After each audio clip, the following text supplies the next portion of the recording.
dan berhujah dengan hujah-hujah usulin di kamar ini. Bangga. Jadi engkar di situ maknanya kau boleh tulis perkataan kafir dengan makna itu, maknanya kan ada sudah engkar. Janganlah engkar kepada Allah dan berpegang teguhlah kepadanya. Dan berpegang teguhlah. Apa istilah ini? Istilah berpegang teguhlah. Apa lain? Apa makna yang kita berikan? Perkataan yang kita berikan. Berpegang teguh.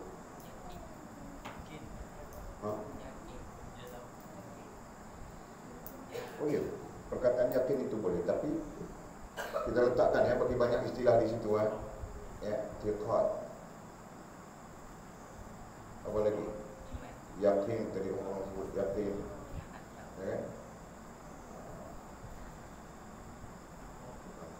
Ada lagi satu istilah, lupa sudah apa? Jazam. Jazam pun boleh, tapi jazam itu lebih kepada yakin. Dan jazam adalah keyakinan yang sempurna. Jadi sekurang-kurangnya dua itu. Itu bermakna berpegang teguh.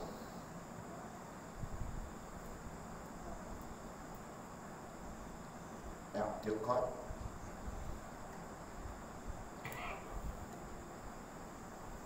Yakin.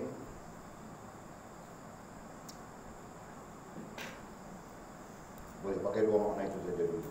Itu bermakna berpegang teguh. Dan berpegang teguhlah kepadanya, ai kepada Allah. Kepadanya ai Allah.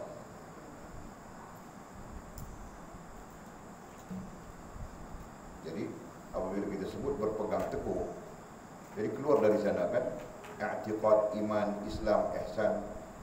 Jadi kau mau berpegang teguh dengan Allah, maka kau perlu menggunakan tali-tali iman, tali-tali Islam, tali-tali ihsan kan. Boleh faham tak? Kait sudah itu. Jadi tidak ada istilah berpegang teguh tanpa iman, tanpa Islam, tanpa ihsan. Kalau berpegang teguh tanpa iman, tanpa Islam, tanpa ihsan, itu bohong mana-mana. Jadi klasifikasi bohong mungkin munafik saja, kan? Mungkin fasik saja.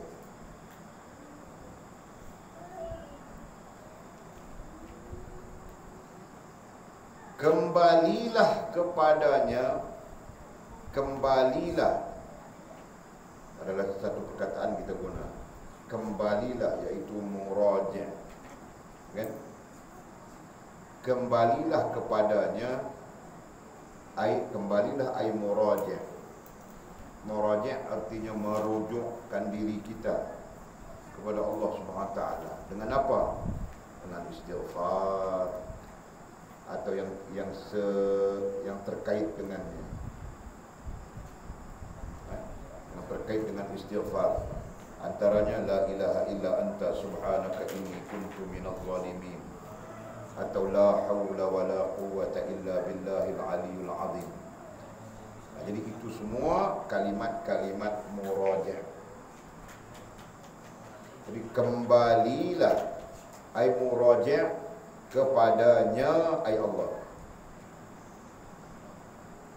Nya itu nanti kamu orang keliru, jadi babit di sana. Kembalilah kepadanya Allah dengan penuh khusyuk, dengan penuh khusyuk. Nah, sekarang kita bincang khusyuk itu apa? Jadi istilah khusyuk itu muncul dalam solat saja kan, dalam isu solat saja kan, solat dengan khusyuk gitu. Nah, khusyuk itu apa?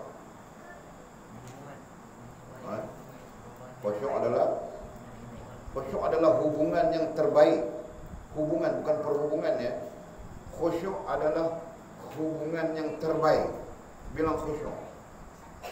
Qad aflahal mu'minun alladzina hum fi salatihim khashi'un.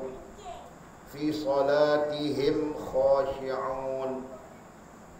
Dalam salat mereka khusyuk. Fi salatihim, dalam salat mereka khusyuk. Fi salatihim khashi'un. Jadi perkataan khusyuk yang selalu orang sebut, yang selalu kita sebut, tapi tidak tahu apa, tahu sebut saja. Khusyuk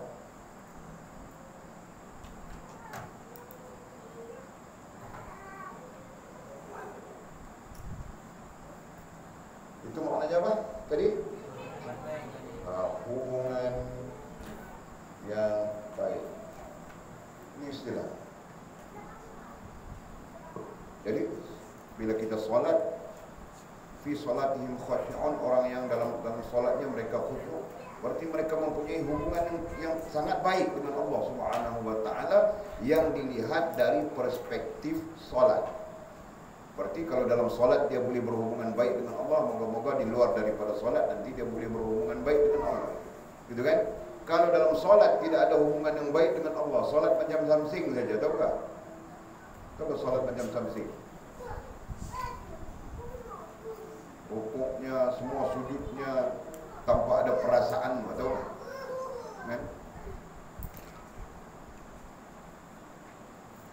Solat tanpa ada perasaan. Cuma boleh mau gambarkan pada kamu orang ya. Coba kamu orang gambarkan tanpa perasaan macam mana? Bukan bah, sisi lain. Orang yang tanpa perasaan. Orang yang tanpa perasaan ini, orang cakap apapun dia semacam kayu saja, macam batu saja. Itu orang bilang tanpa perasaan. Betul kan? Macam anjung. Boleh cakap apapun dia macam kayu, macam batu saja. Itu dia tanpa perasaan.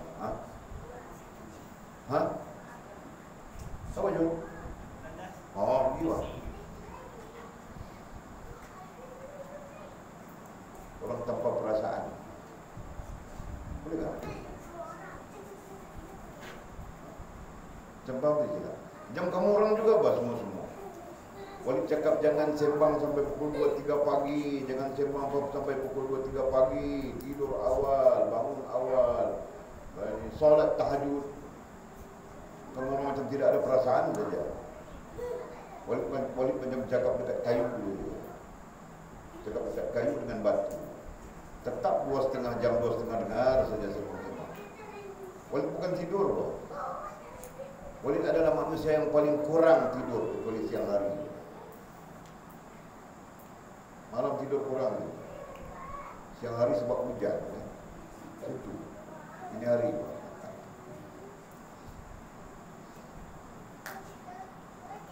Ini macam itu. Berarti ada perasaan kan? Macam mana? Boleh tak? Contoh itu.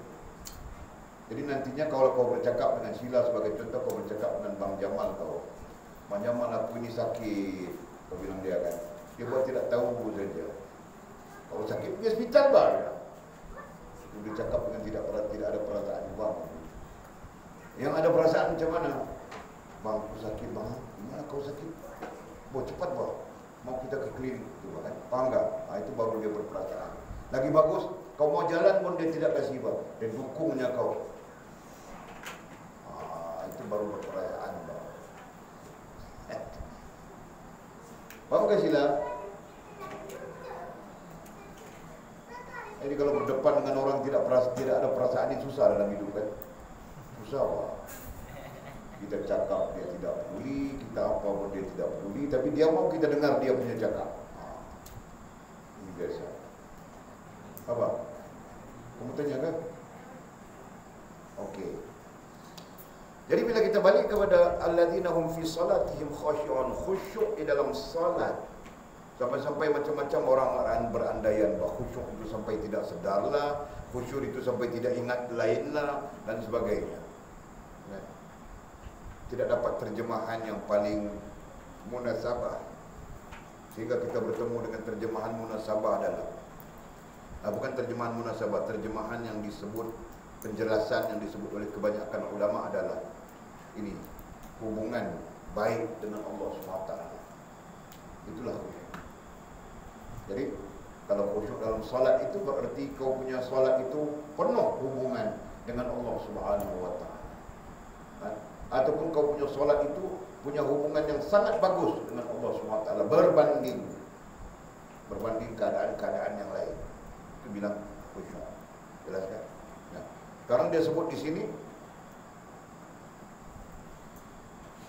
Kembalilah kepadanya, ai kepada Allah dengan penuh khusyuk.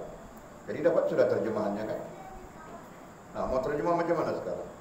Kembalilah kepadanya dengan penuh khusyuk. Nah, kau terjemah sendiri. Coba Miji.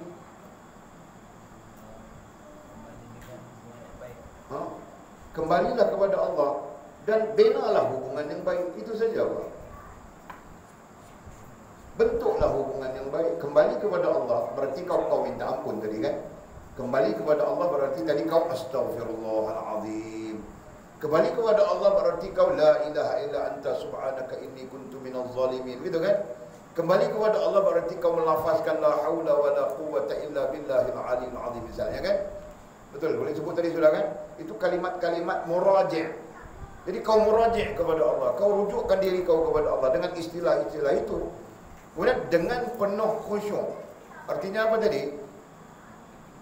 Dengan membina hubungan yang baik, hubungan yang bagus. Begitu. Nampak tak?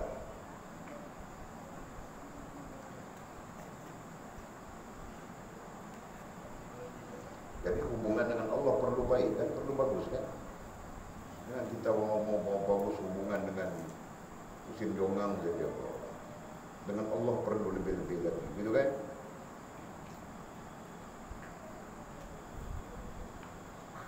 Dan rendah diri katanya. Dan rendah diri. Jadi rendah diri itu merujuk kepada sifat kehambaan. Itu boleh bilang tadi kau jangan macam samsing saja dengan Allah SWT. Kau siapa? Kau mau samsing-samsing dengan Allah. Gitu kan? Jadi kalau kau bersalah, kau minta ampun, kau bertaubat. Kau jangan bersalah, lagi-lagi kau samsing dengan Allah SWT. Begitu. Contoh macam Anjuma, dia dosa banyak. Patutnya dia rendah diri saja dengan Allah SWT. Begitu kan? Nah sekarang dia tidak rendah diri, dia samsing saja misalnya.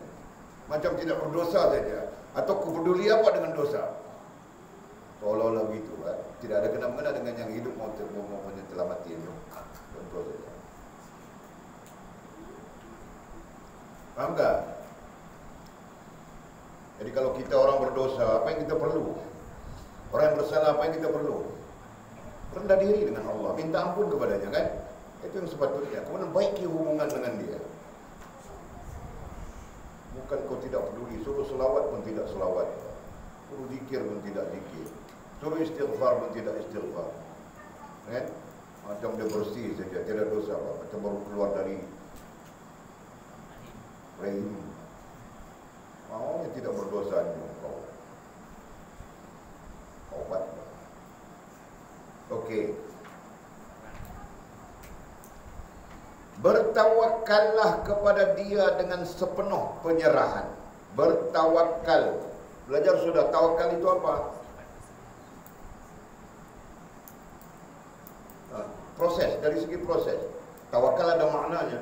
Nah, Walid tanya, yang Walid ajar kamu orang, bukan maknanya itu. Yang Walid ajar kamu orang, tawakal itu apa?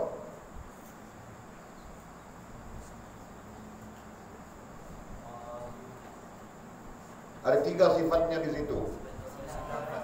Sifat wasilah apa? Jadi kenapa Walid tanya sekali kamu orang, 3 kali tanya baru jawab? Kenapa? Mau cari dulu kan? Mau cari dulu apa? Itu kamu tidak mau ingat. Ada 3 sifat proses di situ apa? Sabar, redha, tawakal. Itu merupakan sifat wasilah. Apa maksud sifat wasilah, Faz? Sifat yang menghubungkan. Nah, tawakal salah satu sifat yang menghubungkan. Ini berarti ayatnya kita paham sudah. Ayatnya bunyi macam mana? Bertawakallah kepada dia. Berarti hubungkanlah dirimu dengan dia dengan sepenuh penyerahan. Nah, perhatikan, ayat itu comel saja, cantik saja. Jelas kan? Nah, jadi Walid tidak mau kamu orang sebut tawakal tahu, tapi apa maknanya tidak tahu. Sebut sabar tahu, tapi apa maksudnya tidak tahu. Nah, jadi tidak mau begitu. Jadi penjelasannya rata di sana.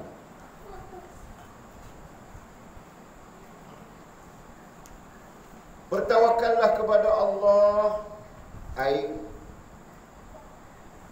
apa tadi? Hubungkan dirimu kepada Allah, kepada Dia. Bertawakallah kepada Dia, ai Allah, dengan sepenuh penyerahan. Dengan sepenuh penyerahan itu maksudnya apa? Iman, Islam, ihsan, Pak. Kau jangan serahkan iman saja, Islam dan ihsanmu tidak. Kau jangan serah Islam saja, iman dan ihsanmu tidak. Atau kau jangan serahkan ihsanmu saja, tapi iman dan Islammu tidak. Jelaskan. Ajar sudah di sana apa? Kau perlu menyerahkan dalam bentuk begini.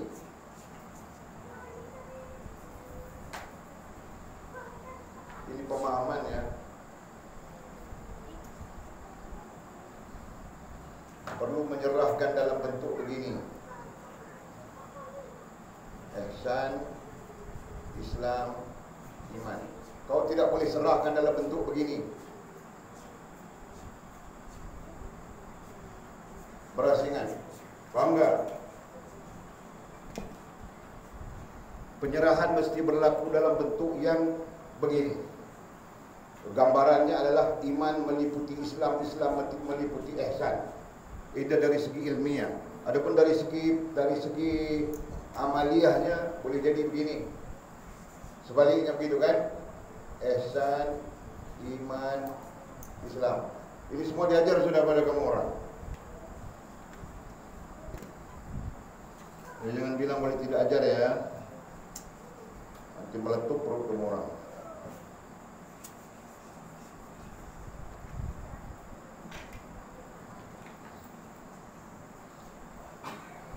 Okey.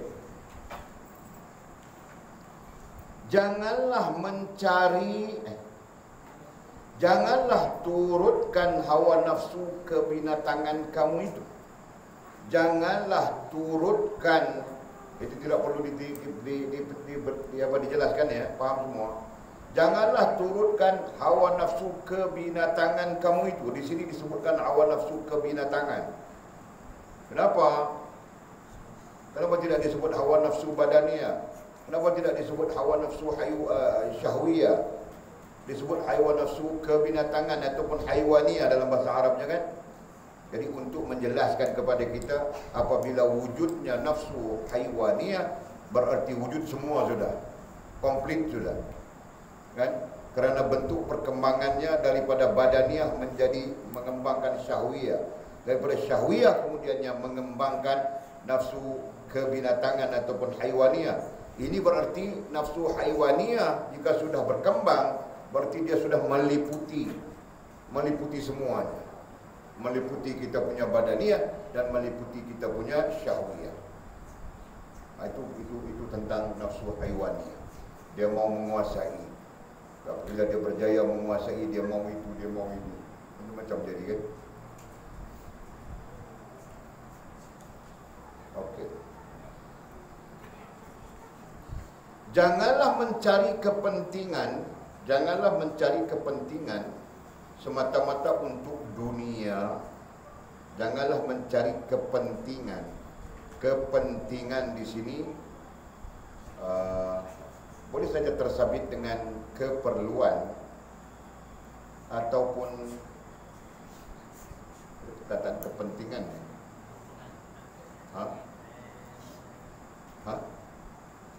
Anjung ni dia cakap, tapi bila kita tanya apa yang dia cakap, dia tiada pula. Walaupun susah lah mau ambil. Cuma nak mau ambil daripada apa yang dia cakap. Kau cakap apa tadi Anjung? Nampak. Tiada nampak. Jadi Walidkah yang tidak betul? Walidkah yang tidak betul, dia yang tidak betul. Dia kan? Bukan salah Walid lah. Janganlah mencari kepentingan, jangan topik baru. Keperluan itu lain penjelasan. Jadi kepentingan, mau nyatakan, kepentingan kita pakai kepentingan saja kan? Tahu apa kepentingan? Keuntungan boleh masuk di sana. Keuntungan boleh masuk. Kepuasan. Kepentingan kepuasan. Tidak boleh penjelasannya itu akan berbeza. Jadi kita boleh takut nanti kamu orang keliru di part-part yang lain. Jadi biar saja kepentingan ataupun apa tadi, keuntungan. Keuntungan boleh dimasukkan. Janganlah mencari kepentingan, keuntungan semata-mata untuk dunia. Kan? Semata-mata untuk dunia, maksudnya tidak menghubungkan kau dengan Allah. Kalau kau puasa pun mau cari keuntungan dunia saja. Apa? Supaya kau tidak kena penyakit saja. Bukan pasal Allah, bukan kerana Allah dan sebagainya. Gitu kan? Contoh. Belajar pun sama saja. Belajar untuk apa? Untuk cari makan. Kan? Pergi sekolah, pergi sana, pergi sini, belajar untuk cari makan. Bukan untuk menghubungkan dirimu dengan Allah Subhanahu wa taala. Maka itu termasuk dalam kepentingan atau keuntungan dunia. Jadi kita belajar sudah sesuatu yang tidak menghubungkan kita dengan Allah, kita rugi saja. Jadi janganlah mencari kepentingan semata-mata untuk dunia atau akhirat. Demikian juga untuk akhirat pun jangan. Jadi itu sudah jelas kita. Sudah nampak sudah kita di sana kan? Jadi kalau begitu mau cari apa? Untuk apa? Lillahi Rabbil Alamin. Itu kita belajar sudah. Atau mencari kedudukan yang lebih tinggi atau lebih mulia. Demikian juga kalau bukan kepentingan benda, mungkin pangkat, kedudukan. Itu maksudnya kan? Jadi atau mencari kedudukan pangkat. Kedudukan pangkat yang lebih tinggi atau lebih mulia.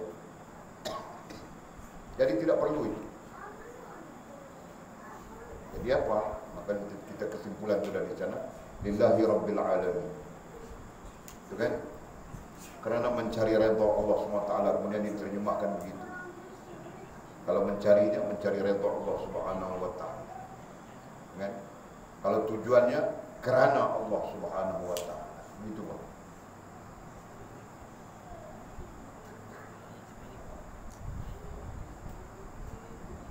Fahamkah? Dhamir kamu orang betul kan semua? Nah, ulang. Janganlah mencari kepentingan, keuntungan semata-mata untuk dunia. Semata-mata untuk dunia berarti tidak menghubungkanmu dengan Allah. Gitu kan? Atau akhirat, ataupun kepentingan akhirat pun tidak menghubungkanmu dengan Allah. Yang kau mau itu surga, yang kau mau itu bidadari, yang kau mau itu pahala, yang kau mau itu kebahagiaan di sana, itu kan bukan Allah Subhanahu wa taala. Nah, itu pun jangan, ya. Atau mencari kedudukan pangkat. Ada lagi satu istilah, kedudukan pangkat taraf. Itu istilah taraf. Taraf ya, bukan taraf ya. Taraf itu buah. Taraf. Mencari kedudukan pangkat taraf yang lebih tinggi atau lebih rendah. Kita mau lebih tinggi kah, kita mau lebih rendah kah kedudukan pangkat kita semua. Jadi itu semua termasuk janganlah mencari. Tapi benar ya, betul ya. Dalam Islam, dalam adab Islam, kita tidak diajar untuk meminta. Mau jadi imam sebagai contoh, kita tidak diajar meminta, melainkan diangkat, dilantik, gitu kan? Jadi tidak boleh aku mau jadi imam, Pak. Tidak boleh begitu. Begitu juga aku mau jadi Perdana Menteri, Pak. Tidak boleh begitu dalam Islam. Jelas sudah kan? Di situ ada apa? Di situ ada adabnya yang perlu dipelajari oleh orang-orang, oleh kita semua. Tapi malangnya kalau kita lihat hari ini berebut-rebut saja. Mau jadi imam saja berebut-rebut sampai pecah masjid sudah. Kan? Berebut mau jadi imam. Mau dia diangkat menjadi imam, mau dia dilantik menjadi imam. Itu di antara bentuk mencari kedudukan. Paham tak? Atau mencari taraf, mencari kedudukan yang boleh bilang tadi. Contoh kasih contoh itu. Jadi jangan ada itu. Kita lillahi Rabbil Alamin, lillahi ta'ala. Kemudian nantinya kita diangkatkah, kita dilantikkah, kita dipilihkah, itu cerita lain. Kan? kita sendiri jangan mencari kedudukan sebegitu. Kan sama saja mau dipuji-puji orang, mau diangkat-angkat orang. Kan? Jadi bagaimana mau menyelamatkan kita dari keadaan itu? Jadikan lillahi rabbil alamin. Jadikan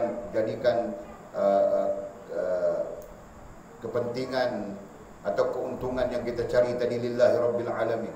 Jadikan kedudukan atau taraf yang kita mau itu lillahi rabbil alamin, maka ini akan menyelamatkan kita daripada hal-hal seperti itu. Kamu orang nantinya pulang-pulang, aku ustaz bah, aku mau jadi imam bah, jangan ada perangai. Bangga. Sebab jadi imam itu bukan rendah, bukan kecil masalah.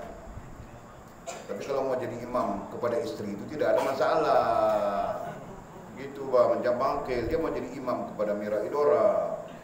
Dia bilang, Mira tanya sama dia, Pak Bangkil, kau mau aku ni untuk apa? Kenapa kau mau pada? Mira tanya begitu pada Bangkil. Bangkil jawab, aku mau menjadi imammu. Itu jawaban yang sangat bagus kau. Begitu Bangkil kan? Bangkil mau jadi imam kepada Mira Idora. Gitu Pak. Okey. Ketahuilah hendaklah kau mengambil tahu bahawa kamu itu adalah hambanya. Jadi bukan kamu hendaklah mengambil tahu, sentiasa mengambil tahu. Ketahuilah ai sentiasa sedar. Ini kita bercakap tentang poin sedar diri pada sini. Ketahuilah hendaklah kau mengambil tahu ai sedar diri. Babit itu di sana. Bukan ambil tahu saja, bahkan kita sedar diri. Bahawa kamu itu adalah hambanya, bahawa kita adalah hambanya, ai Allah Subhanahu wa taala. Bahawa kamu itu adalah hambanya, bahawa kamu ai kita kan. Babit senang, babit mudahnya adalah kita. Kita itu adalah hambanya, hamba Allah Subhanahu wa taala. Kita semua hamba Allah. Tidak ada siapa pun yang boleh mengambil hak Allah Subhanahu wa taala. Hak ketuhanan tidak boleh. Maka kita berada di posisi hamba dengan hak-hak hamba. Jadi hak hamba itu apa? Hak hamba itu taat dan patuh kepada Allah Subhanahu wa taala. Adapun bermaksiat kepada Allah, bercanggah dengan Allah, itu berarti bermaksiat kepada Allah Subhanahu wa taala. Berarti bercanggah dengan Allah Subhanahu wa taala. Jadi kalau kau tidak mengambil hakmu sebagai hamba dengan nama taat dan patuh, maka berarti kau bermaksiat kepada Allah. Begitu kan? Jadi ketahuilah bahawa kamu itu adalah hambanya. Kita semua adalah hamba Allah. Itu perlu kita faham, perlu kita doktrinkan. Hamba dan kepunyaannya itu adalah sebenarnya kepunyaan tuannya. Itu yang penting tu. Pertama, kita sedar diri kita yang kita ini adalah hamba Allah. Yang kedua, hamba dan kepunyaannya. Hamba dan apa yang dia punyai, apa yang ada padanya, apa yang dia miliki adalah sebenarnya kepunyaan tuannya. Adalah sebenarnya pada hakikatnya kepunyaan tuannya. Dari diagram yang boleh kamu kasih kita faham macam ini juga. Sama saja, dia keluar daripada paksi yang satu yang boleh ajar kamu orang ya. Hamba di sini. Ya. Di sini peraturan antara hamba dengan Tuhan, peraturan. Dan di sini Tuhan.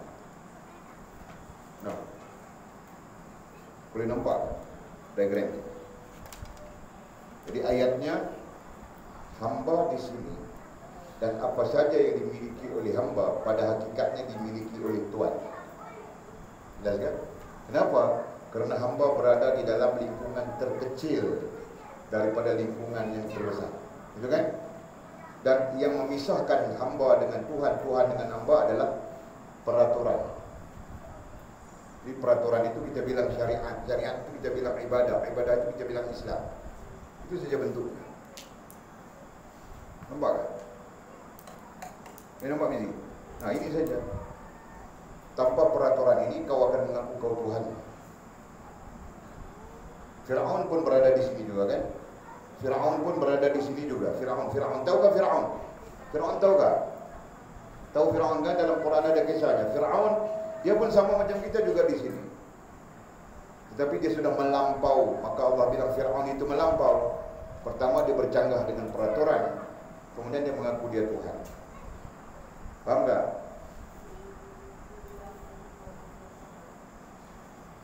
Ada siapa datang? Boleh nampak tak? Ha? Boleh nampak? Siapa yang tidak faham ini? Diagram ini.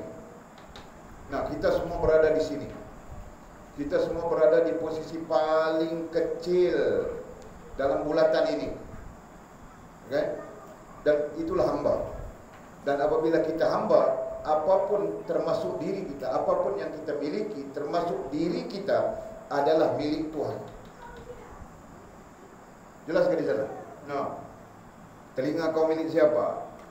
Milik Allah. Mata kita milik Allah. Semua milik Allah, kan? Sampai satu masa Allah SWT tidak mahu kau di dunia. Mati saja kau. Maka mati. Jelas kan?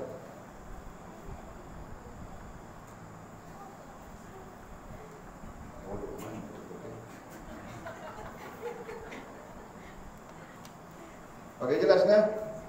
Diagram ini memudahkan fahaman kita. Jadi kau ada apa Mimi yang kau punya? Kan? Kenapa kau bilang kau tiada apa yang kau punya? Mata kau itu, telinga kau, diri kau sendiri, bukan kau punya kan? Jadi siapa yang punya? No, Allah Subhanahu Wa Taala. Jadi itu penjelasan ayat. Hamba dan kepunyaannya, hamba dan kepunyaannya, kepunyaannya ay miliknya, pemilikannya. Itu adalah sebenarnya kepunyaan tuannya. Kepunyaan tuannya. Tuan bagi kita adalah Allah Subhanahu Wa Taala. Si hamba tidak ada apa-apa. Ya. Si hamba tidak ada apa-apa. Kita tidak ada apa-apa, Pak. Jadi kalau Allah kehendaki esok mati, maka mati bagi kita esok. Betul kan? Mungkin Allah tidak menghendaki kita mati besok, tapi Allah menghendaki kita besok tidak boleh jalan, Pak. Sebelah kaki sakit sudah. Kau tidak boleh berjalan. Itu kan? Kalau Allah kehendaki daripada pinggang turun ke kaki kau tidak boleh bergerak anjung, berarti esok kau tidak boleh bergerak. Kami mula-mula boleh tolong kau, Pak, angkat letak dalam wheelchair, tolak kau. Sebulan kemudian kami pun boring sudah baling kau dalam payah sana. Mau tolak kau. Contoh begitu kan? Faham tak Mizi? Kau maukah khidmat tolak anjung naik wheelchair? Kau tidak mau? Siapa yang mau? Ada siapa yang mau di kalangan kamu? Bakil mau kah? Tolak pergi payah. Tolak pergi payah.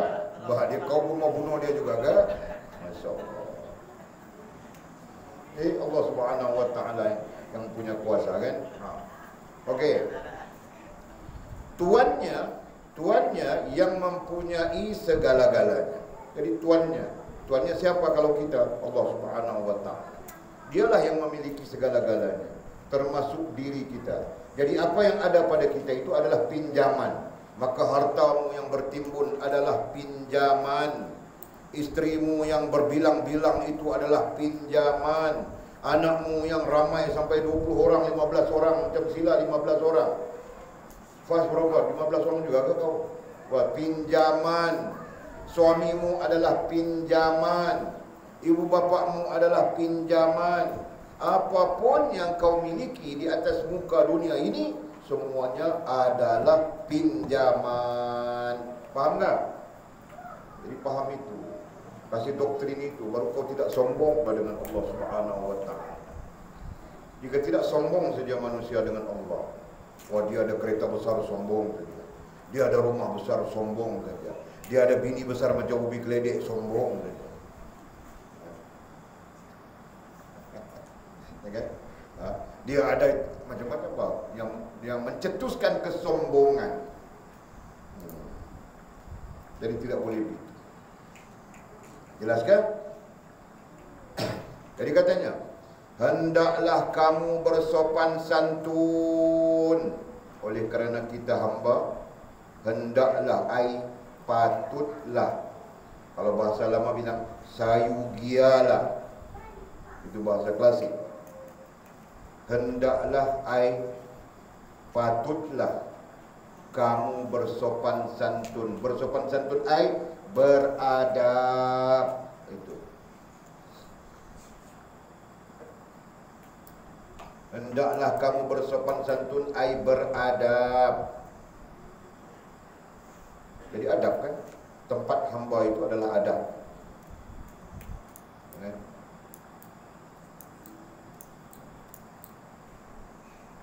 Dan jangan menyalahkan tuanmu itu. Jadi termasuk di dalam beradab itu, jangan menyalahkan tuanmu itu. Jadi jangan menyalahkan itu, termasuk itu tidak betul, ini tidak kena, kau tidak puas hati itu, kau tidak puas hati ini, ya kan? Itu semua terkait menyalahi adab kehambaan, ya kan? Sekarang kitab kita ini bersifat menjelaskan saja apa yang kamu orang belajar dulu dalam asas usul, kan?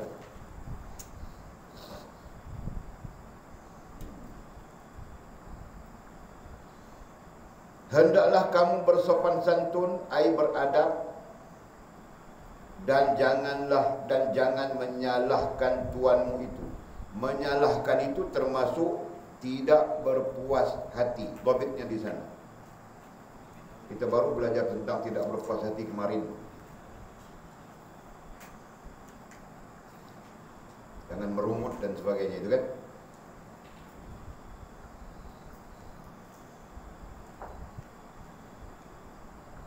Segalanya telah ditentukan olehnya. Segalanya telah ditentukan olehnya. Berarti hidup kita di posisi ini, segalanya dalam ketentuan Allah Subhanahu wa taala. Itu yang kita belajar qada, qadar, takdir itu. Kan? Jadi kita di sini saja. Jadi terkait kita adalah qada, qadar, takdirnya, gitu kan? Qada, qadar, takdirnya itu berada dalam peraturan, berada dalam ini. Paham kan? Sampai-sampai kita bilang begini, ini padang takdir. Ini padang takdir. Okay? Kita berada di dalam padang takdir ini, dan di sana ada peraturan yang perlu kau ikut. Namanya iman, Islam, ihsan. Sekiranya kau bercanggah dengan peraturan yang namanya iman, Islam dan ihsan, berarti kau menderhakai Allah Subhanahu wa taala.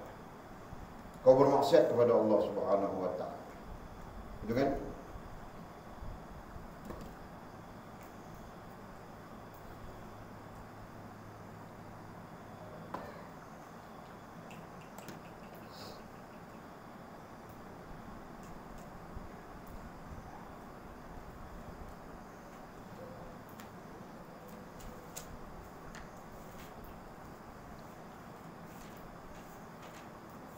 Segalanya telah ditentukan olehnya.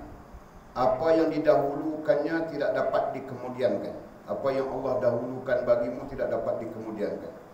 Maka oleh itu kau tidak boleh menjadi ayah kepada ayahmu. Betul kan? Kau tidak boleh menjadi ayah kepada ayahmu, kerana Allah mendahulukan ayahmu ke atasmu. Faham itu? Nah, jadi kalau sudah Allah dahulukan, tidak boleh dikemudiankan. Kalau Allah kemudiankan, tidak boleh didahulukan. Maka yang kemudian itumu, dirimu sendiri. Dengan selepas ayahmu baru datang kau. Jelas. Berarti ayahmu dulu, kau kemudian, kan? Nah, sekarang kau mau tukar, boleh kan? Kau mau dulu, boleh kan? Nah, kiaskan kepada hal-hal yang lain. Jadi apa yang didahulukannya tidak dapat dikemudiankan. Jadi Allah dahulukan kita dengan mati, kemudian baru hidup, kemudian mati semula, dan kemudian hidup semula. Bolehkah tukar itu? Tidak siapa yang boleh tukar. Jelas kan? Allah dahulukan dengan makan baru kenyang. Makan baru kenyang, kan? Kalau Allah dahulukan kita kenyang baru makan, gimana tu? Mungkin terjadi kan? Tidak mungkin kan? Begitu kiasannya untuk melihat maksud apa yang didahulukannya tidak dapat dikemudiankan. Begitu juga sebaliknya. Dan apa yang dikemudiankannya tidak dapat didahulukan. Apa yang Allah kemudiankan tidak dapat didahulukan. Termasuk juga kematian, mati. Jadi Allah SWT saja yang menentukan. Idza jaa ajaluhum la yastakhiruna sa'atan wa la yastaqdimun. Bila datangnya ajalmu, maka kau tidak boleh mempercepatkannya maupun memperlambatkannya sa'atan, walaupun 1 minit.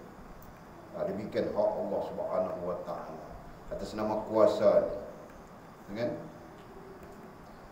Dia telah memberi kamu tempat kediaman yang kekal di akhirat.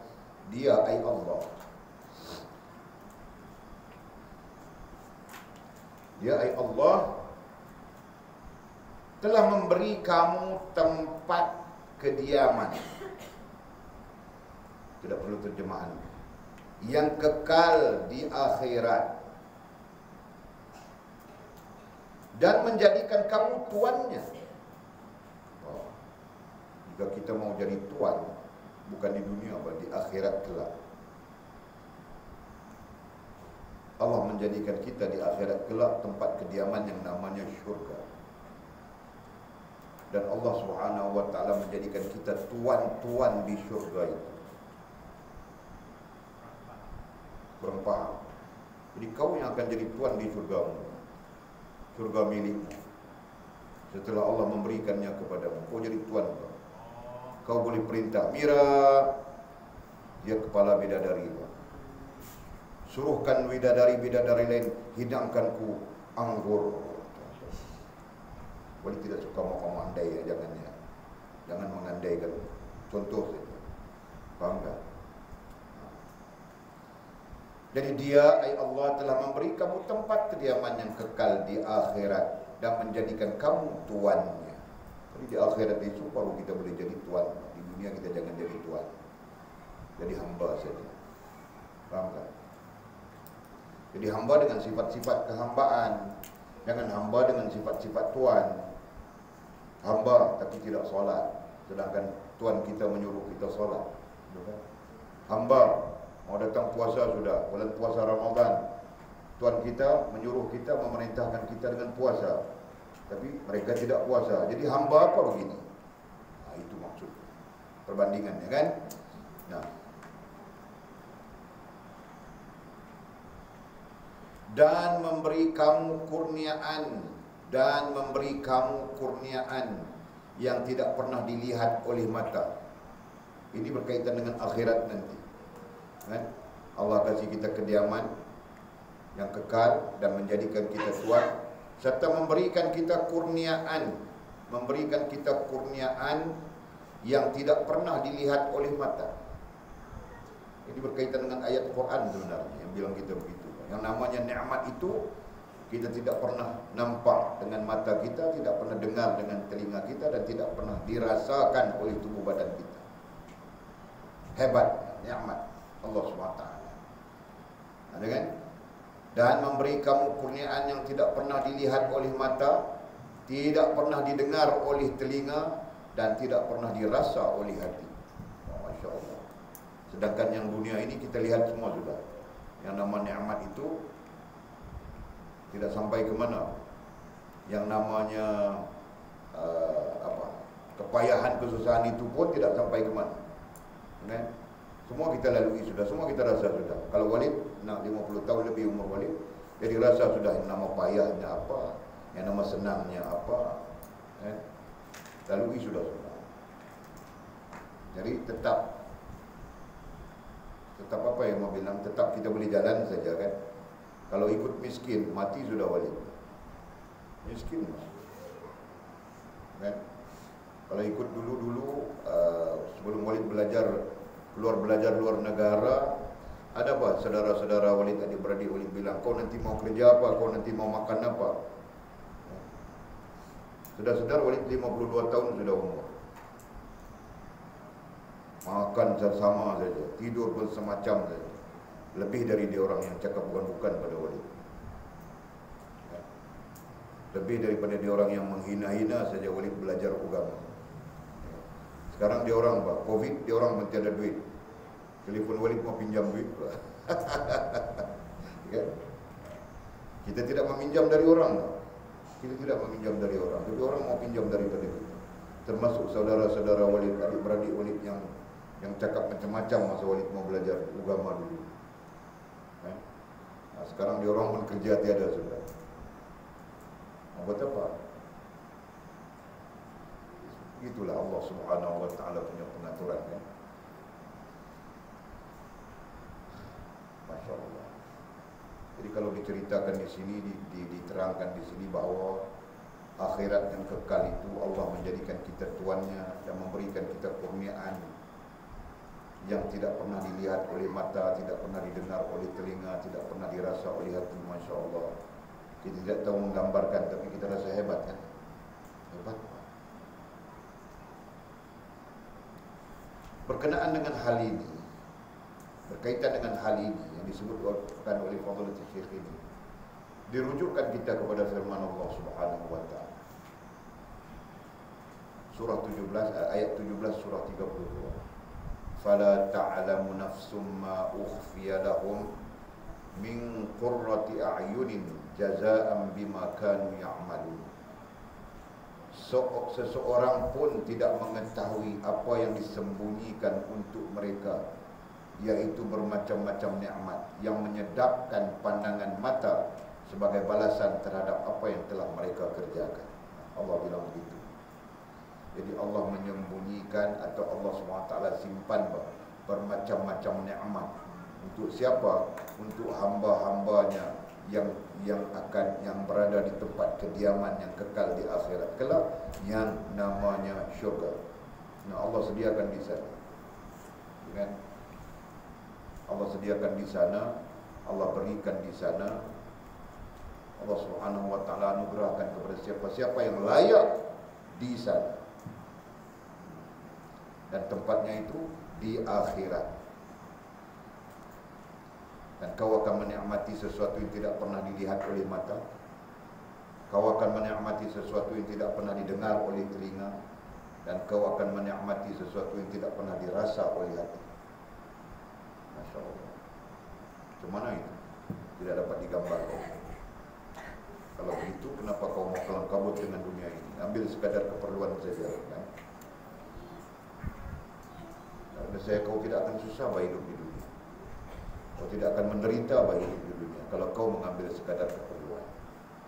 Yang susah, yang menderita itu melampau-lampau. Akhirnya hutang saja berjuta-juta.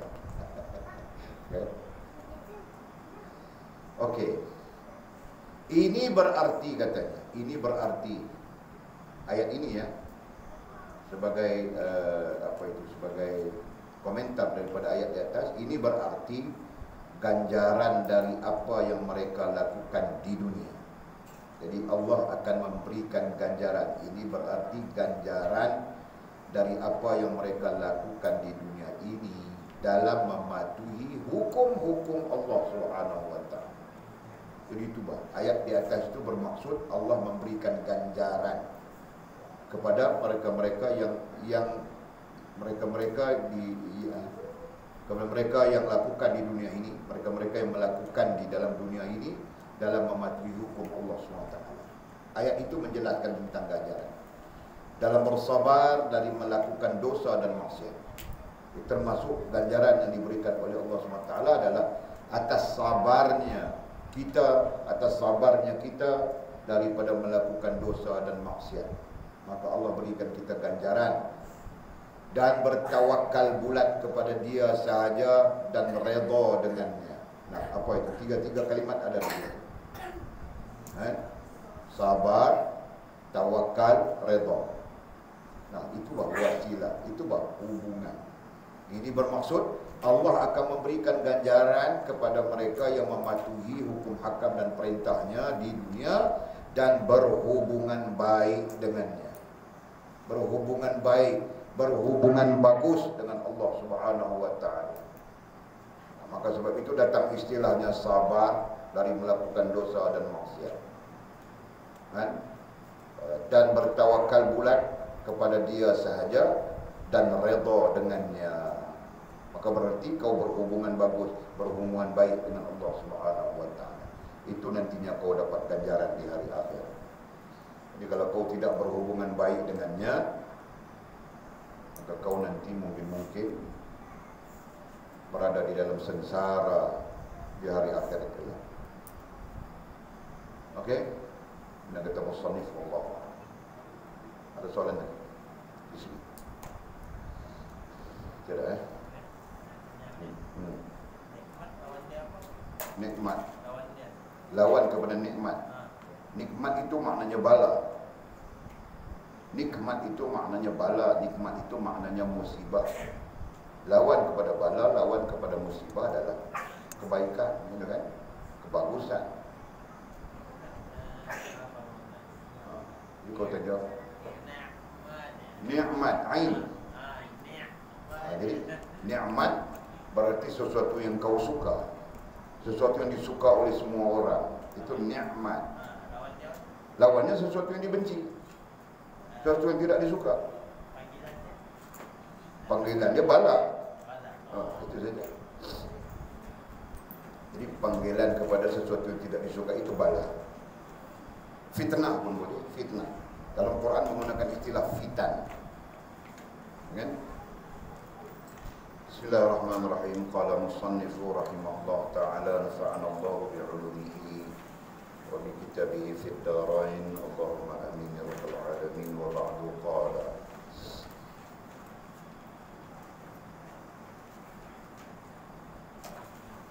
Surat berapa? 56. Gimana? Ketahuilah bagaimana mendekati Allah.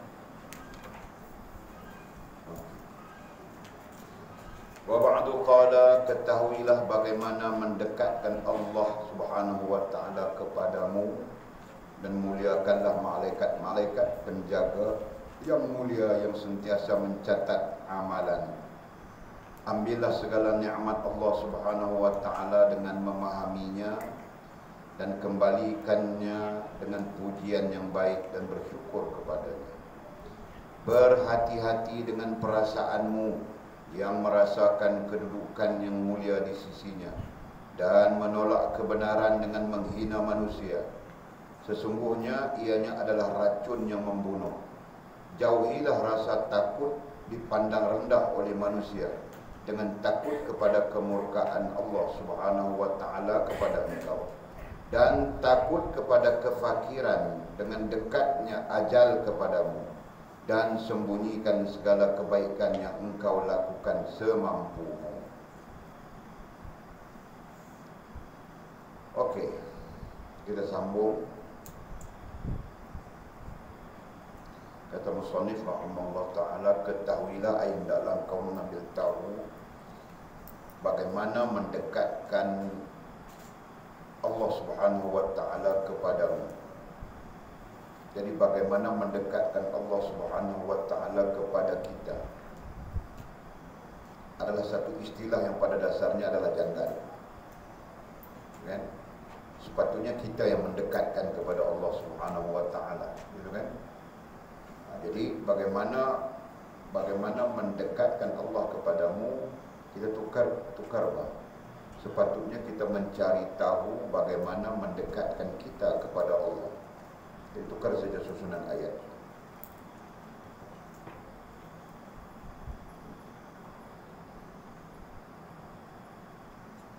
Komik itu hari dia masa dia tinggal, dia pergi kitab-kitab dia bawa. Tidak kan? Dia tinggal kan? Alim baca tanpa kitab dia alim. Kamu ikut komik itu? Mau pakai kereta sudah dia.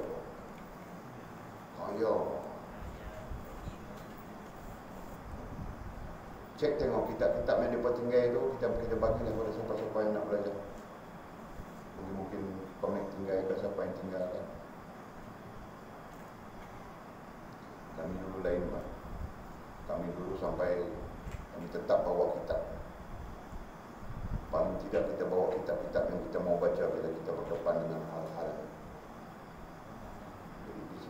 tanda cerdik, tanda sangat cerdik sudah. Astagfirullah. Okey.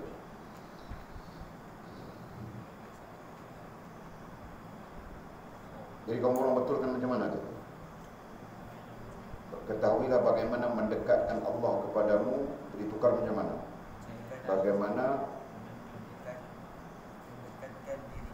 Bagaimana mendekatkan diri kita dengan Allah. Jadi kita yang perlu mendekatkan diri dengan Allah, kan? Jadi dalam kita punya disiplin yang kita ajar, pertama ilmu, kedua sedar diri, ketiga Allah terima diri kita, dan keempat sempurna hubungan dengan Allah Subhanahu wa taala. Itu cara mendekatkan diri dengan Allah. Kau perlu ada ilmu, kan? Yang kedua kau perlu sedar diri, sampai kepada sedar diri. Ditulis. Oleh doa abang ditulis. Pertama ilmu, kedua sedar diri, ketiga Allah terima diri, dan keempat sempurna hubungan dengan Allah Subhanahu wa taala. Jadi ada 4 hal di situ. Ada 4 hal di situ, kalau kita jelas, itu untuk mendekatkan diri kita dengan Allah Subhanahu wa taala. Jadi kedekatan itu dinilai dari 4 sudut, 4 poin itu. Ilmu, sedar diri, Allah terima diri, dan terakhirnya adalah sempurna hubungan dengan Allah Subhanahu wa taala. Itu poin. Kan? Jadi pada bila-bila masa pun itu menjadi ukuran berkaitan dengan mendekatkan diri dengan Allah Subhanahu wa taala. Kan? Jadi kalau sampai Allah terima kita pun tidak, macam mana mau dekat diri? Kan? Dan muliakanlah malaikat-malaikat penjaga yang mulia, yang sentiasa mencatat amalan, dan muliakanlah malaikat-malaikat yang menjaga. Jaga siapa? Muliakanlah artinya berilah mereka kemuliaan. Muliakanlah artinya berilah mereka penghormatan. Jadi boleh saja kau dhabit di sana. Muliakanlah ai hormatilah. Muliakanlah ai hormatilah malaikat-malaikat penjaga. Yang mulia memang mereka dimuliakan, yang sentiasa mencatat amalan. Sentiasa mencatat amalan kita. Jadi 112 bilang malu dengan malaikat yang sentiasa mencatat segala amalanmu dan memperhatikan segala tindakanmu. Jadi belajar bermalu dengan malaikat begitu. Dengan malaikat sentiasa mencatat saja amalan kita, sentiasa melihat saja perilaku kita. Dan kita belajar malu dengan malaikat. Mau buat perkara tidak elok tu malu. Anjung tengok jam saja, mau berhenti sudah bawa dia. Jeling jam saja. Mau berhenti sudah kan? Jadi kau jeling jam 2 kali sudah kau jeling jam. Dari sini boleh tempat. Sebab boleh mata 4, depan 2, depan 4, belakang 2.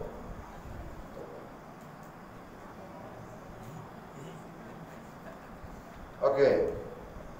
Jadi sampai di sini kami diajar memuliakan malaikat, antaranya ialah dengan menghadiahkan Fatihah kepada malaikat.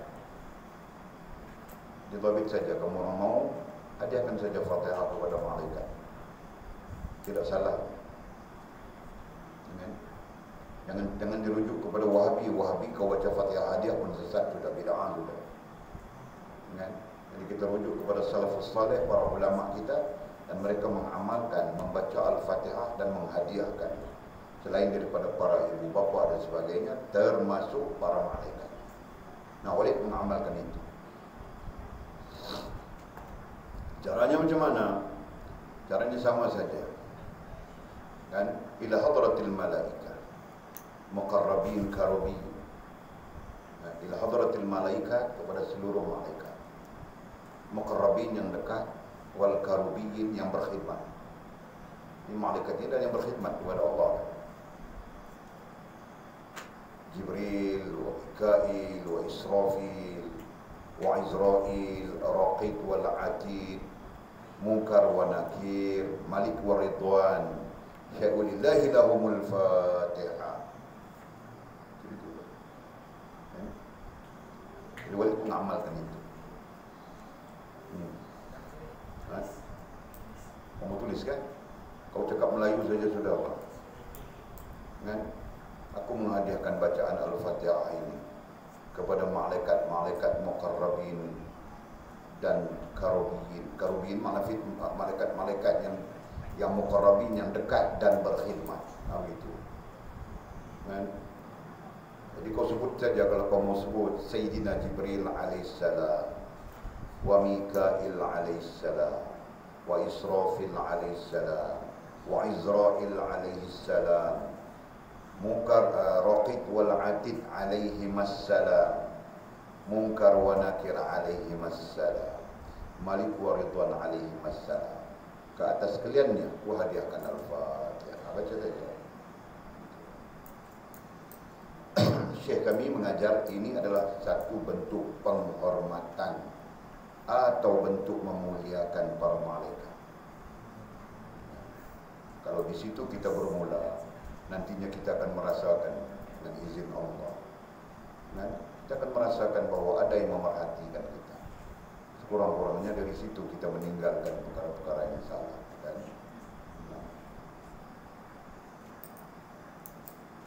Ada pertanyaan enggak?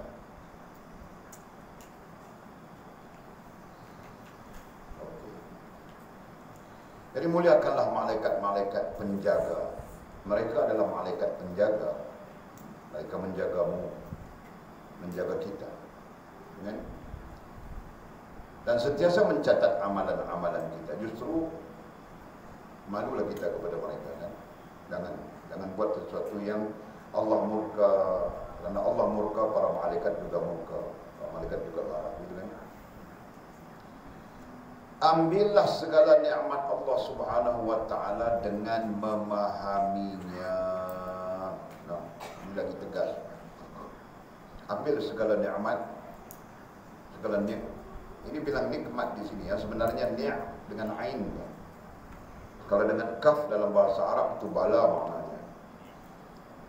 Ambillah segala nikmat Allah Subhanahu wa taala dengan memahaminya. Jadi kau ambil segala nikmat dan kau cuba memahaminya. Jangan kau ambil tapi kau tidak faham. Dengan kau ambil nikmat apa sekarang? Nikmat ilmu. Jadi kau cuba memahami baik. Jangan kau ambil nikmat ilmu, kau sendiri tidak paham ilmu.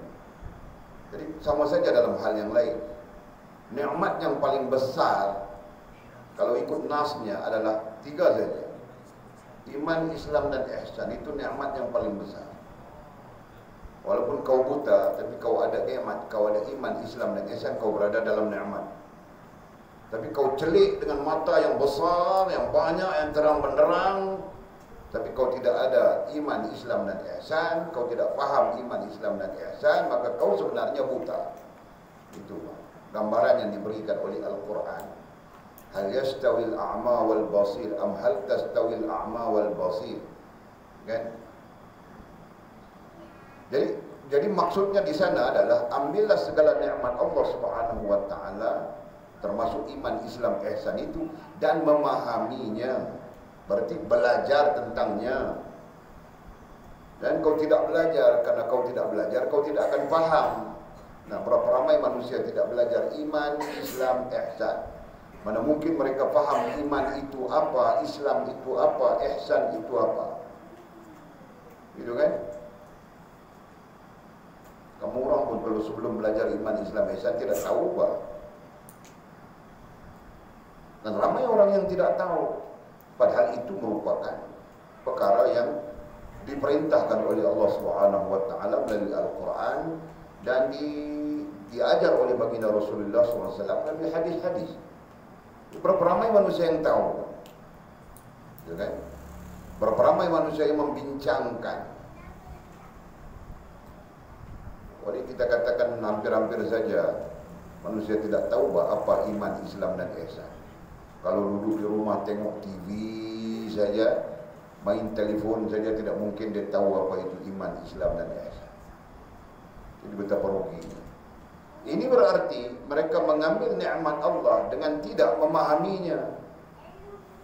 Okay?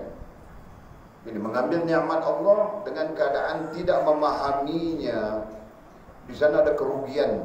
Apa kerugiannya? Pertama, kita tidak tahu mensyukuri. Itu kerugian yang pertama. Tidak tahu mensyukuri nikmat Allah. Bila tidak tahu mensyukuri, maka ketika itu merasakan tidak cukup saja. Jadi sifat yang ada ketika itu merasakan tidak cukup itu, tidak cukup ini, tidak cukup itu, tidak cukup ini. Dari segi fizikalnya terkejar-kejar mencari. Dari segi spiritual kerohaniannya tidak ada hubungan dengan Allah karena sibuk dengan dunia. Akhirnya mati begitu saja. Paham tak? Jadi ramai orang yang mati tidak salat. Ramai orang mati tengah karaoke, tengah dangdut dan sebagainya. Masya Allah. Mudah-mudahan Allah pelihara kita dari kematian-kematian seperti itu kan. Dan anjungan. Jadi ambillah segala nikmat Allah Subhanahu wa taala dengan memahaminya. Kesimpulannya adalah kau perlu paham. Apalagi kita sedang menikmati nikmat daripada Allah. Kita sedang menikmati daripada Allah sekarang, betul kan? Umur kita, rezeki kita, apa saja yang berada di tubuh badan kita ini merupakan nikmat daripada Allah Subhanahu wa taala. Justru kita perlu faham. Betul kan? Jadi saja-saja kalau Allah kasih kita mata, bukan Allah suruh melihat yang hak, gitu kan? Free kalau Allah SWT kasih kita telinga, bukan. Allah suruh mendengar yang hak, kan? Allah kasih kita anggota tangan, kaki semua. Semua ini free kan? Tidak. Allah suruh melakukan yang hak, jangan melakukan yang batil. Allah suruh kita melakukan taat, jangan maksiat, gitu kan? Nah, jadi kalau kita tidak faham itu nikmat, maka bermaksiat saja kita dengan mata, dengan telinga, dengan kaki, tangan kita mau buat maksiat saja semua. Itu kan? Boleh paham enggak? Ada kereta besar maksiat cara kereta besar. Ada motor besar maksiat cara motor besar. Ada duit banyak maksiat secara duit banyak. Tidak main lagi sini, Pak. Kita terlampau. Hanya di sana. Kan? Oh itu, Pak. Kalau muka handsome bermaksiat cara muka handsome. Bermaksiat saja semuanya, Masya Allah. La haula wa la quwwata illa billahil aliyil azim. Semuanya kenapa? Kerana tidak memahaminya. Nah, demikian memahami itu sangat penting. Oleh ajar sudah kamu orang di dalam Asasul Usul dan Fathur Rahman. Memahami. Ada kan? Cari sendiri Bang. Boleh nanti tanya saya sampai satu peringkat buat soalan. Bagi 30 soalan terkait Fathur Rahman, 30 soalan terkait Asasul Usul. Jawab saja. Tidak boleh jawab gagal. Kantung semester. Jadi kantung semester tambah 6 bulan lagi. 4 tahun 6 bulan. Gagalkan lagi, tambah lagi 1 semester 5 tahun.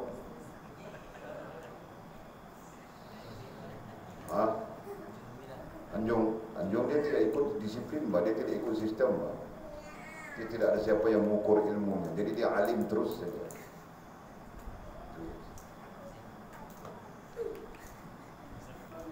Okey. Dan kembalikannya dengan pujian yang baik dan bersyukur kepadanya. Jadi ambil nikmat Allah dengan memahaminya. Kerana kau paham itu, maka nantinya kau kembalikan pujian kepadanya, kepada Allah Subhanahu wa taala. Jadi kerana kau faham, kau kembalikan pujian kepada Allah dan bersyukur kepadanya. Kerana kau tidak faham, di sana dia punya perbandingan. Sekiranya kita tidak faham, tidak memahaminya, maka kita tidak kembalikan pujian kepada Allah dan kita tidak bersyukur kepadanya. Ini berarti bersyukur itu datang daripada kau memahami nikmat Allah Subhanahu wa taala. Itu maksudnya kan? Kalau kau tidak faham, nanti kau tidak akan bersyukur. Jelas kan? manusia yang memang tidak faham. Zalim saja mau cari kehidupan pun zalim saja pada manusia. Tipu-tipu saja. Betul lah kamu nikah bah, kau jangan campur minyak senyonyong.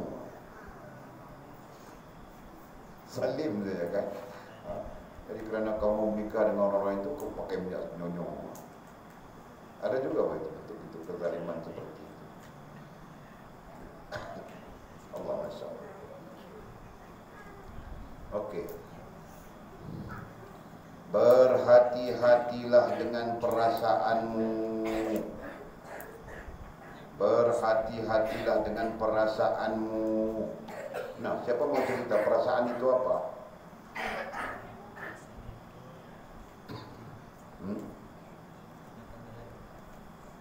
Apa Mizi? Kau cakap kasih kuat bang. Berasal dari hati. Nah, bila disebut perasaanmu, berhati-hati dengan perasaanmu, artinya berhati-hati dengan hatimu. Itu maksudnya. Dan kenapa? Karena hati kita kadang-kadang menipu sebab dia dikuasai oleh nafsu. Kan? Daya redah. Macam mana dikuasai oleh nafsu itu yang boleh ajar kamu orang. Nah, kita akan berjumpa hal ini saja.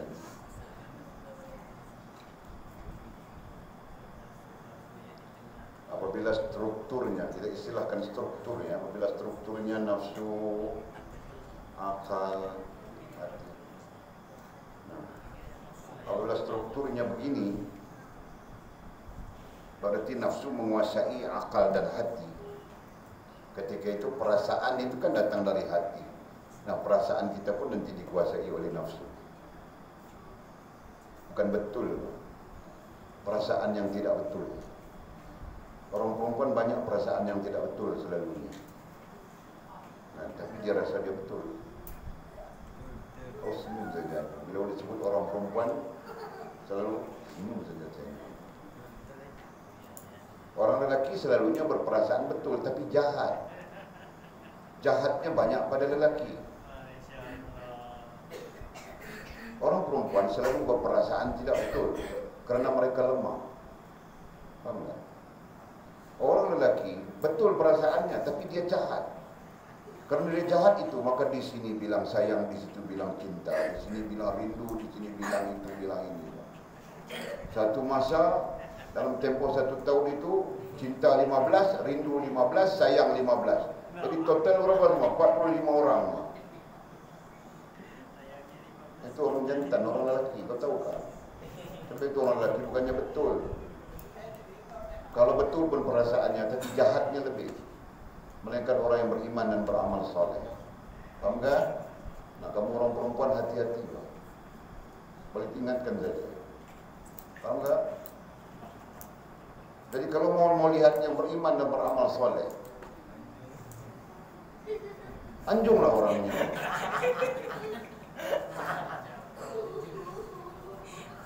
Kan? Dari setiap malam dia zikir saja 3.000. Tapi sambil tidur. Dia zikir sambil tidur 4 jam mata. Walid intai saja subhanallah. Tapi tidak bunyi subhanallah. Ini begitu bang.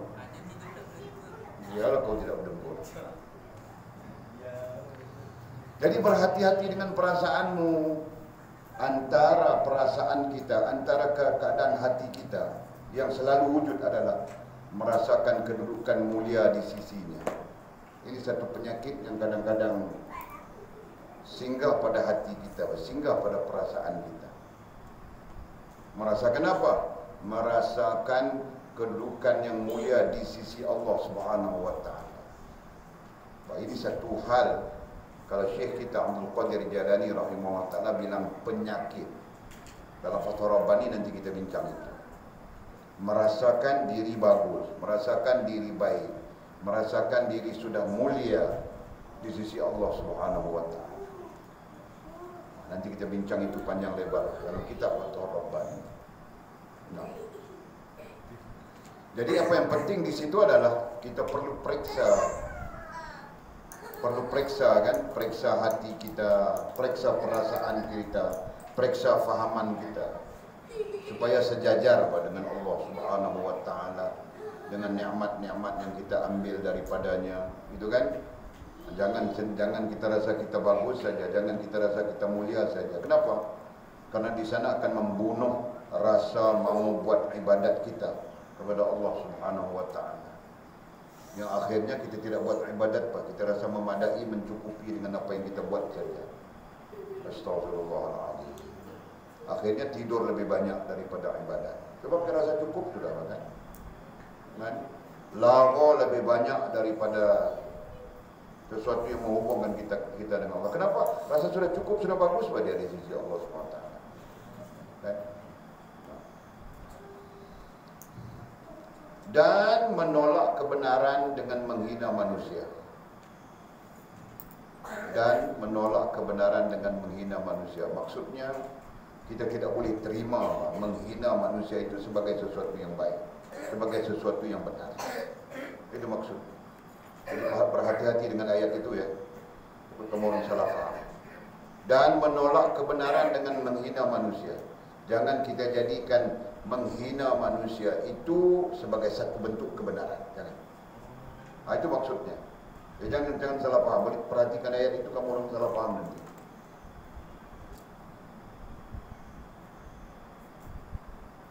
Jadi bagaimanapun keadaan manusia itu, jangan dilemparkan penghinaan kepadanya. Faham tak? Sebaliknya, kau mau tolong, kau tolong.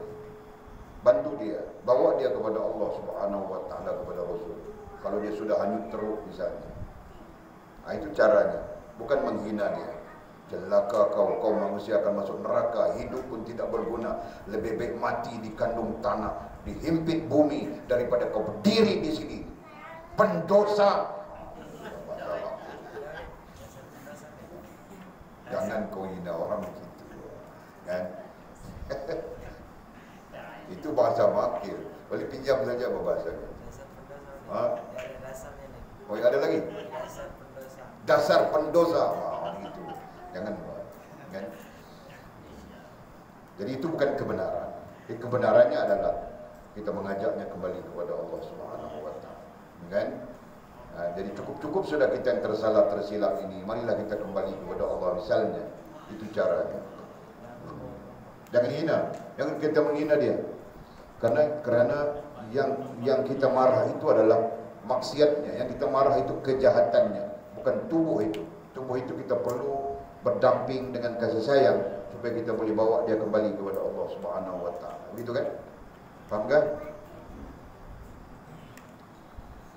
Sesungguhnya ianya adalah racun yang membunuh. Jadi merasakan kita bagus di sisi Allah, kemudian menghina manusia-manusia lain yang lemah, yang kekurangan, yang mungkin tersalah dan sebagainya, itu sebenarnya adalah racun yang membunuh. Racun yang membunuh kita. Racun yang membunuh rohaniah kita. Nah, catat di sana. Sesungguhnya ianya adalah racun yang membunuh air rohaniah kita. Jadi perasaan itu tadi, rasa mulia di sisi Allah, rasa benar, menghina orang lain, kan? Memandang rendah orang lain, maka ini semua adalah racun yang nantinya membunuh rohaniah kita. Itu maksud. Jadi sebab itu kita jangan pandang kita ni hebat, mulia di sisi Allah. Pandang kita pun hina pada sisi Allah. Kemudian kita melihat orang lain yang tersalah, tersilap itu sebagai orang yang kita perlu kasih, orang yang kita perlu sayang, untuk diajak balik kepada Allah Subhanahu wa taala. Itu kaidah. Begitulah yang dipandang oleh Nabi SAW. Sebab itu Nabi tidak pernah membenci yang namanya umat. Nabi tidak pernah membenci. Mengajak saja mereka kepada Allah Subhanahu wa taala. Kemudian katanya, jauhilah rasa takut dipandang rendah oleh manusia. Jauhilah, hindarilah, buanglah rasa takut dipandang rendah oleh manusia. Jadi jangan kau ada rasa takut dipandang rendah oleh manusia, Pak. Karena kau mau menutup aurat, nanti apa pandangan orang padamu, misalnya. Kerana kau menjaga agama Allah SWT dengan memakai kopiah di kepala, kau nanti fikir nanti apa Wafa cakap denganmu. Jangan baik. Itu juga racun. Kerana kau mau menutup auratmu bagus-bagus, tapi kau fikir nanti Budin bilang apa, Usin bilang apa, Jamal bilang apa. Tidak mungkin mereka bilang bahawa mereka orang soleh semuanya. Okey kan? Okey kan sila?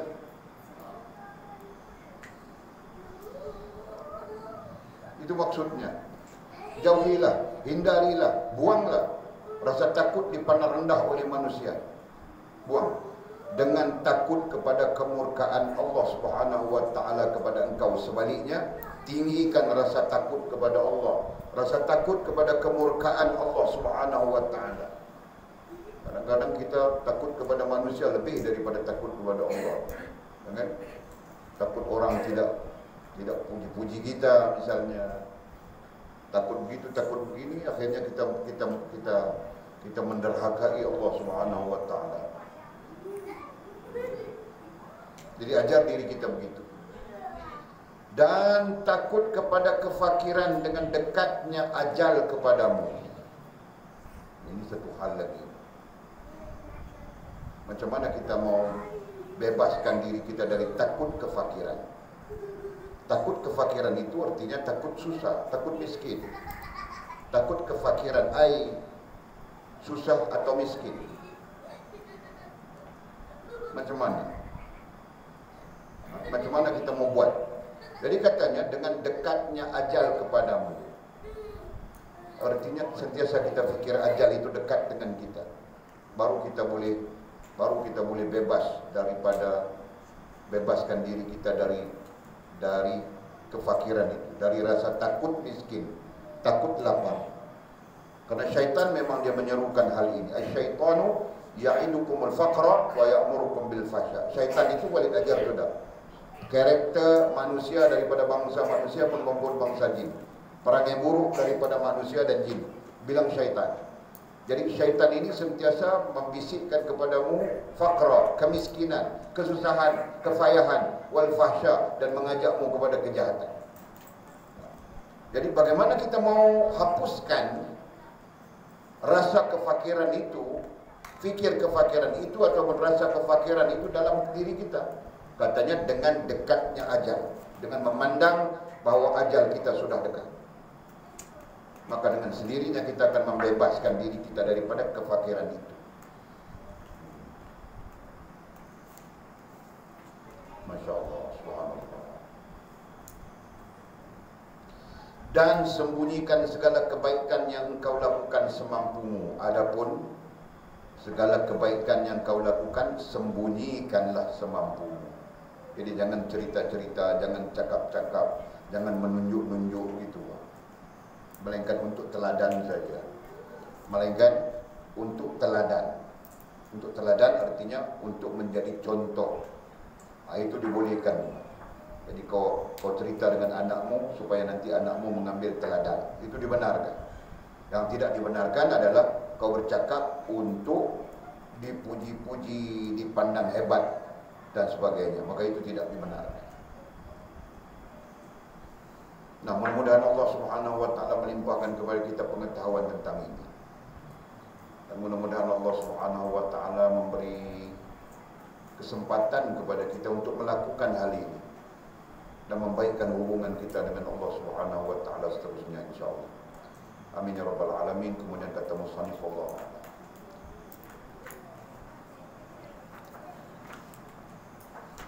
Ada soalan kah?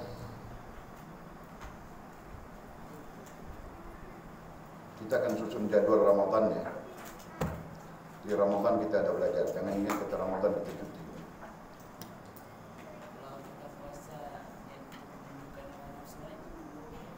Puasa? Kau tidak perlu niat untuk menundukkan hawa nafsu. Kau niat lillahi rabbil alamin saja. Nanti puasa